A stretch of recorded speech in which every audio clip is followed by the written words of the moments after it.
Today we're going to be picking up where we left off in our last video, and we have 3 pieces here to work on. 2 of them are going to be complete upcycles, and then 1 is just a pretty minor alteration. So hello and welcome, my name is Bianca, and this is a place to inspire and to be inspired. I love all things crafting and creating on a budget. And I decided to wear my cozy, chunky knit sweater. It is not cold where I live, but in honor of today being the first day of fall, I'm pretty sure that's what day this is going to be posted. Even though I already know I'm going to be sweating in this in about 5 minutes, for now we're going to be cozy. But for the pieces that I want to work on today, the first one is this paisley button down. I mentioned it in my last video because I thought I would have time to work on it, but I did not. So we're going to be doing something with this today. These are a few ideas that I have. I think I want to make something with short sleeves because I'm still trying to get better at attaching sleeves. So this might be a little bit of an experiment, and I think I have enough fabric to make something like this happen. So that's probably what we're going to end up doing with this fabric. And then we have this maxi skirt. I love the pattern, but I do not love the material. It's polyester, but it's not the worst feeling polyester in the world. So I think I can turn this into something wearable. And the skirt has this elastic band at the back, which I think, in my opinion, cheapens it a little bit. But I'm still not sure what I want to do with this. I like this inspo photo, and to me it looks like she just turned a skirt into a tube top. So I think something similar would be very possible. So I guess maybe some kind of boho tunic. Not long enough to be a dress, but just a long flowy top. I think that's where I'm leaning for this fabric. And then the last thing I want to get through today is this denim paneled midi skirt. I really love the paneling in this skirt, and I have a few photos saved for my Pinterest that are very similar to this, and I like how they're styled. So I think for fall, something like that would be really cute. Someone in my thrift video did suggest possibly turning this into a dress. So I think before I go ahead and start making alterations to this to make it a fitted skirt, I think I want to try it on as like a dress just to get a visual, and maybe I'll end up wanting to go that route. But as of right now, my plan is to keep this as a midi skirt. And I don't think I've shown you guys this yet. It's my 100,000 subscribers play button, and I could have never reached this milestone without every single one of you who support my channel. So thank you. And with this growth comes opportunities to partner with brands that I can stand behind, like Skillshare. Skillshare is a platform where members can take classes taught by professionals to learn new hobbies or to fine-tune skills that you've already put hundreds of hours into. They have so many categories to choose from, like sewing, art and illustration, animation, photography, and I've already saved a few classes that I want to take, like this one for making stained glass. I was really excited when I found this class because I already follow her on social media, and now I can learn the art of stained glass by the exact artist I was already inspired by. So I thought that was really cool, and I also found a class on rug tufting, and I think that would be a really fun hobby to get into if you're looking for something new to hyperfixate on. And for any of you who watch my videos and you want to get into sewing but you don't know where to start, they have so many classes for beginners. And I wanted to show you guys this one specifically because I think it will give you all the information you need to get started. And after you take this class, it will make it so much easier for you to follow my videos if you want to be able to thrift flip and recreate some of the pieces that I make. And the first 500 people to click the link in the description or scan the QR code will receive a 1-month free trial. Get started today and start signing up for some classes. The amount of classes you could take in just 1 month, just saying, it would be worth it. Okay, back to our scheduled content. Okay, so to turn this top into something similar to this, I think below the bust, I'll keep a few of the buttons. And then for the cups, I definitely want to scrunch the fabric. I really like that look, and I feel like it just gives a nice shape to the top. And I think I want this to have short sleeves. And I'm gonna combine 2 different patterns. This is one that I kind of just made up out of some fabric. I used sleeves from one top, and then I attached pieces together to make a panel. Anyway, I don't have a pattern for this one, but this one was from Etsy. I think it'll make more sense when I show you everything laid out. And this top kind of just looks like a wider sleeved tank, whereas this pattern actually has a sleeve. And these are 2 front panels. This piece here gets scrunched and then it gets attached to this bottom piece. I think I'm going to use these 2 as my front panel of our top, and I'm going to add this sleeve to it, and I'm going to use this as my back panel. I think I can get away with using each of the front panels for the front panels of our top. And I want to utilize this front button area because I still want to use the buttons below this V-neck area in the front. But I'm going to go ahead and start deconstructing this, and then it will be a little bit easier to decide how much fabric we need for each piece.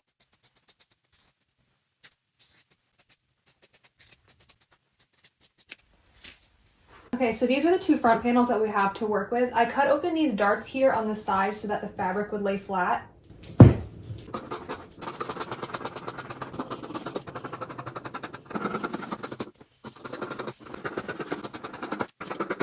Okay, we have our cutouts finished for our front panels. This part is going to be scrunched under the bust, and then it's going to attach under this part here. So now you can see the vision for our front panels. Okay, so for the back panel, I'm just gonna lay this piece right over top.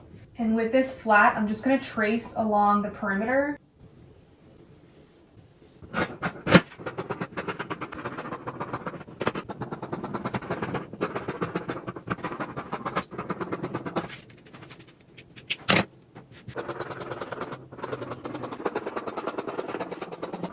So we have all of our panels cut out. We have the two front panels, the sleeves, and then the back panel. And since we're utilizing where the buttons were, we don't have to hem this portion, but we still need to hem the neckline here before we can attach these pieces together. So for the neckline, I'm gonna roll it under twice and then do a straight stitch across. That way it'll hide that raw hem. And for our settings, I have our tension set to a 4, stitch length between a 3 and a 2, and then we're gonna be doing a straight stitch.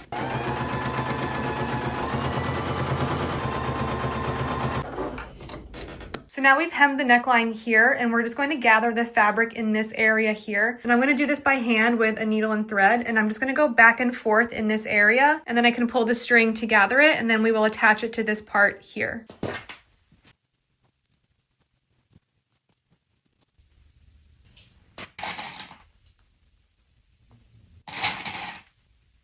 And now we can sew a straight stitch along this portion here.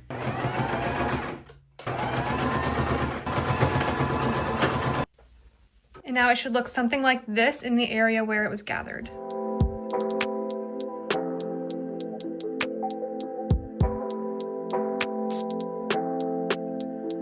Okay, progress update. We have both of our front panels attached, and this is where it's gonna button. Now we need to attach the back panel at the shoulders and the sides, and then we can work on the sleeves. So before we connect the back to the front panels, we need to hem this neckline the same way we did the front of the neckline here. So I'm gonna roll it under twice and then do a straight stitch across, just like we did on this side. And I thought I was filming, but I wasn't. So this is what the back looks like now that I folded it under twice around the neckline. And now to attach at the shoulder, we're gonna put the good sides together. And I'm gonna make sure that it lines up around the neckline. I'm gonna have to cut off a little extra on these front panels because this part is a little too thick.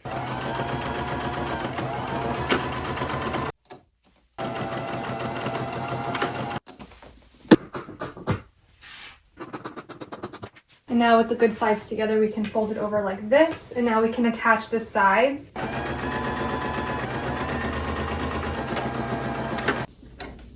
Progress update on where we're at so far. Looking pretty good. I do think I'm gonna have to add a couple darts to the back here because we have some loose fabric. I'm also gonna go over all of my raw edges with my serger. I don't usually show that part in my videos just because I know most people don't have a serger, but you could go over your raw edges with a zigzag stitch if you don't have a serger. But now we can just start attaching our sleeves like this. I think it's gonna be really cute when we're done. So before we can start attaching the sleeves, we need to hem this portion here that's gonna be on the outside. And we're just going to roll it under twice and then do a straight stitch across.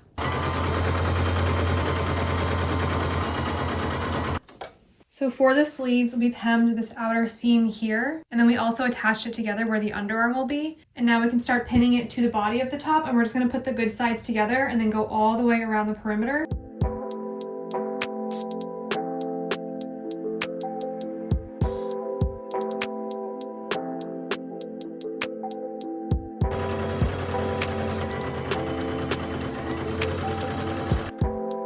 Okay, we've attached the sleeves. It's basically finished, so I feel like if I try it on, you would pretty much see the finished result. I still need to hem the bottom, so I'm gonna do that really quick, and then I will show you how I would style this. For the bottom hem, I'm gonna do the same thing I did with the sleeves. I'm gonna roll it under twice and then do a straight stitch across.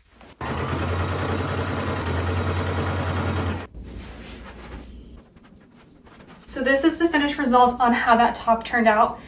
I do like it, but I feel like the background color on this is a little bit too flesh toned. So maybe it would look good if it had like a maroon lace trim around the neckline and then maybe along the bottom as well, just to give a little contrast against my skin. And I tried this on with so many different skirts that I had. I tried it on with a brown skirt, which I do think looked the best, but I never get to style my pink linen skirt And this does have some pink tones in it, but I don't know if it's enough pink to match with the pink skirt. But you guys let me know what you think. I did add a couple darts here along the neckline because there was some gapping.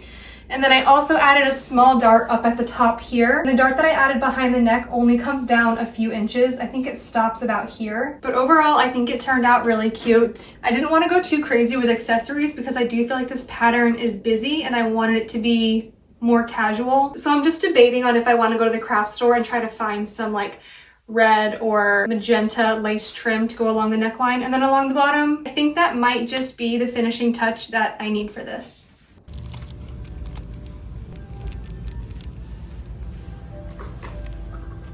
Unfortunately, since Joann's closed, I only have 2 craft stores near me and they're both pretty limited on like lace trim options. So I guess this top is gonna have to be fine the way it is.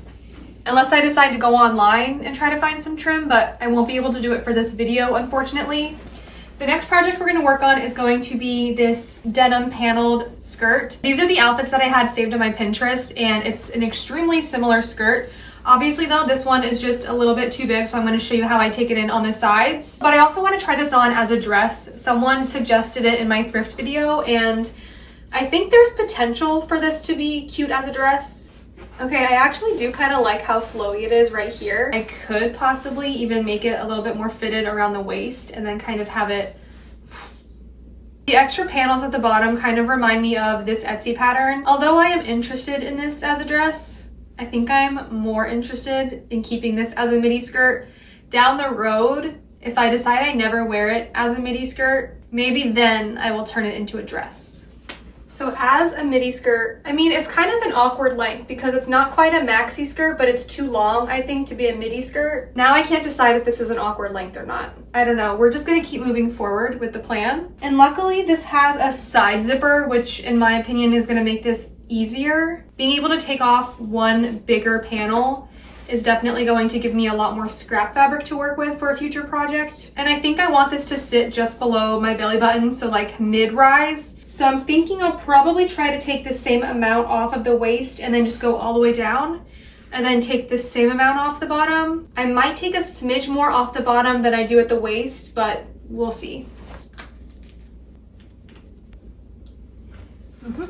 So I'm going to start by turning this inside out. So my first mark is right here, and I think I can just follow like an inch outside of this seam here. And 98% of the time I will sew and then cut my fabric just to make sure I don't cut off too much. But in this case, I'm actually going to cut first. So I'm going to cut right along this seam here. And then my other mark is just on the other side of the seam here. So I'm going to do the exact same thing, and I'm going to cut about an inch away from this seam. And now we have one big piece of scrap fabric to work with for a future project. And I'm going to use my serger, and I'm going to do a serge line straight down this way, and then another serge line straight down this side. And then we can go ahead and do a straight stitch attaching them together. And luckily, I already have my serger threaded with black thread, so that will work perfectly for this project. And I have my serger set to my rolled hem setting, which on this machine is the C setting. And the last project I did, I had my stitch length at a 1, but I want to bring that up to a 4. And this is what that looks like on the edge.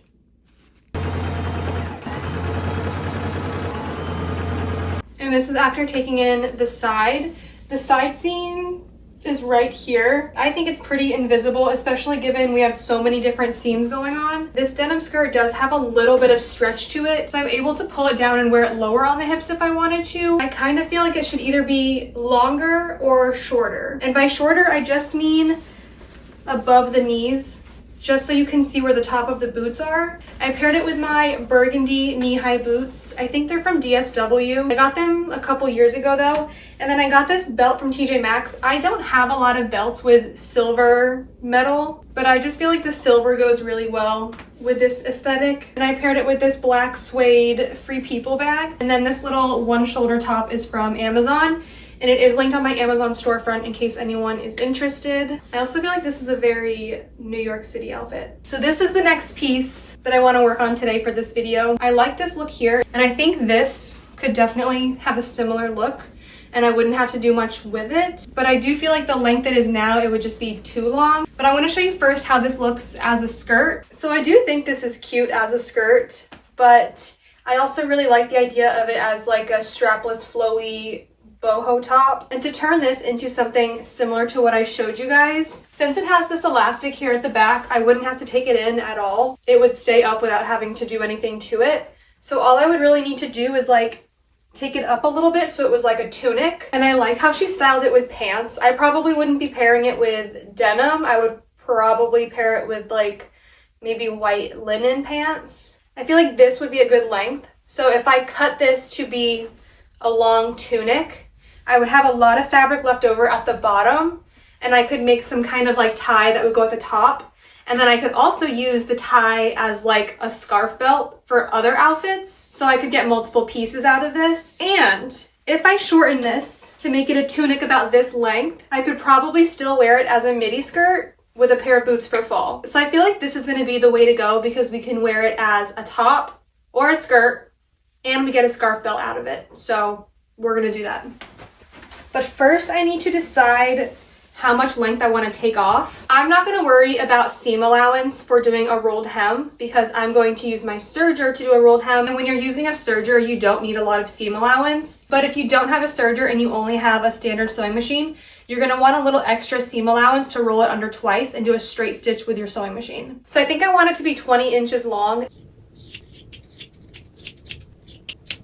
So when I cut the skirt, I decided to cut the liner like 1.5 inches shorter than the bottom of the skirt. This way we don't risk the bottom of the liner poking out. And it's already threaded with black, which I think will work just fine for this project.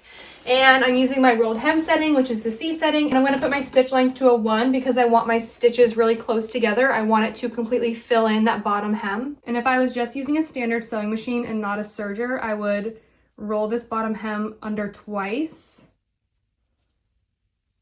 to conceal that raw edge, and then I would just do a straight stitch all the way across. And this is what that rolled hem looks like with our serger. So our 2-in-1 skirt top is pretty much finished. All we have to do is style it. But now this is our scrap fabric that I want to make some kind of like a scarf belt with. And I like that this end here is wider and then it kind of tapers this way. I think if I were to wear it with a maxi skirt and then have it tie here on the side, I think this shape would be perfect for that. Now I can go over all of the raw edges with my serger. That way it'll match the bottom of the top. Okay, so I wanted to show you guys the accessory first. It's kind of giving boho pirate, but I think it's in a cute way. I like the idea of it styled with a maxi skirt, but I've also seen these like scarf belts styled with jeans, and I think that could also make a really cute outfit. It is pretty long. I didn't take any of the length off of it, so I could probably go in and make it a little shorter. I think it's good enough for now. It could also be used to wrap around a bag, kind of like this. And now I will show you guys how I would style the main piece as a skirt. Okay, and this is how I would style it as a midi skirt. And I added the little scarf belt that we made because I really liked the ruffle look of these skirts. And I feel like having this on the side kind of gives the illusion that there's more going on to this. And it also helps to cover where the elastic was. And I paired it with my burgundy boots from DSW. And then this top was a bodysuit from Abercrombie, but I chopped it. I can't stand bodysuits, so I always end up turning them into tops. And I love that I can wear it as a top and as a skirt. I think this might be my favorite from today. But I have one more thing to show you guys. I'm going to show you how I would style it as a top next. Okay, and here's how it looks as a top. I tried to style as closely to this as I could. I definitely think I got close to it, but I didn't nail it. And I don't know if it's the contrast, like maybe there's not enough white in this to match with the pants. I think it's good enough, but I still think that this as a skirt is my favorite. And I added that little belt that we made to this top as well. And again, it covers where the elastic is on the back. And I paired it with my tan platform Steve Madden boots. I think these linen pants are from Target. And then this little fringe tote bag is from Princess Polly. I think the necklace is also Princess Polly. So let me know what piece was your favorite from today. And we've already gone through all of our upcycles from our last thrift haul, which means we need to go thrift for some more pieces to upcycle. So that will be our next video. And until next week, bye.